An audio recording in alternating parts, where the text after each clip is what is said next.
இப்போ நம்ம வீடியோவோட இறுதி பகுதி வினோத செய்தி. நம்ம ஏஐயை பற்றி தொடர்ந்து பேசிகிட்டு இருக்கோம்ல, அதை வந்து எப்படிலாம் வந்து பயன்படுத்துகிறாங்க, எப்படி வந்து எல்லாத்துக்கும் யூஸ்ஃபுல்லாக இருக்குன்ற மாதிரி பேசினாலும், யூஸ்ஃபுல்லாகவே ஏஐயால் பல வேலைகள் இழப்பு நடந்துட்டு இருக்கு. ஏஐன்னு சொல்ல ஏஐ அப்படி சொல்லுங்க, ரெண்டுமே ஆச்சரியமாக தான் இருக்காது. ஆமாம் ஆமாம், ஏஐனால பல ஜாப் கட்ஸ் லே ஆஃப்லாம் நடந்துட்டு இருக்கிறத பார்த்துட்டு இருக்கோம். இங்கே பெங்களூரில் ஏஐனால ஒரு வீட்டில் வேலை பார்க்குற அந்த வேலைக்கார பெண்மணிக்கு வேலை போயிருக்கு. என்ன ஆயிருக்கு என்ன இருக்கு அப்படின்னா, பெங்களூர்ல ஐடி ஊழியர் ஒருத்தவங்க அவர் வீட்டில் வந்து வேலை பார்க்குற பெண்மணி வந்து வேலைக்கு வச்சிருக்காங்க போல.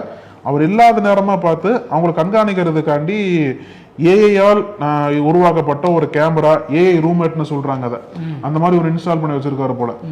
அது என்ன பண்ணிருக்கு, இவர் இல்லாத நேரமா அந்த அம்மா வீட்டுல தனியா இருந்திருக்காங்கல்ல, அப்போ வந்து ஃப்ரிட்ஜில் இருந்து சில பழங்களை திருடிட்டாங்களாம்.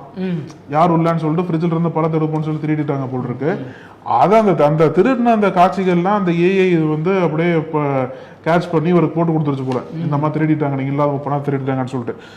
அதுக்கு இவர் வந்து அந்த ப்ரூஃப் எல்லாம் வச்சு என் வீட்டுல இருந்து பழத்தையா திருடுறேன்னு சொல்லிட்டு அந்த அம்மா வேலையை நீக்கிட்டே இருப்போம். இல்ல எனக்கு புரியல, பசிச்சிருக்குன்னு பழத்தை எடுத்து சாப்பிட்டு இருப்பாங்க, அதெல்லாம் திருட்டு லிஸ்ட்ல வர ஆரம்பிச்சிருச்சு. ஆமா, அதெல்லாம் பார்த்து இப்போ எனக்கு தெரிஞ்சு இவர் அவங்கள கண்காணிக்க கேமரா வச்ச மாதிரி தெரியல, வீட்டுல என்ன நடக்குது எது நடக்குது பாக்குற வச்சிருப்பாரா.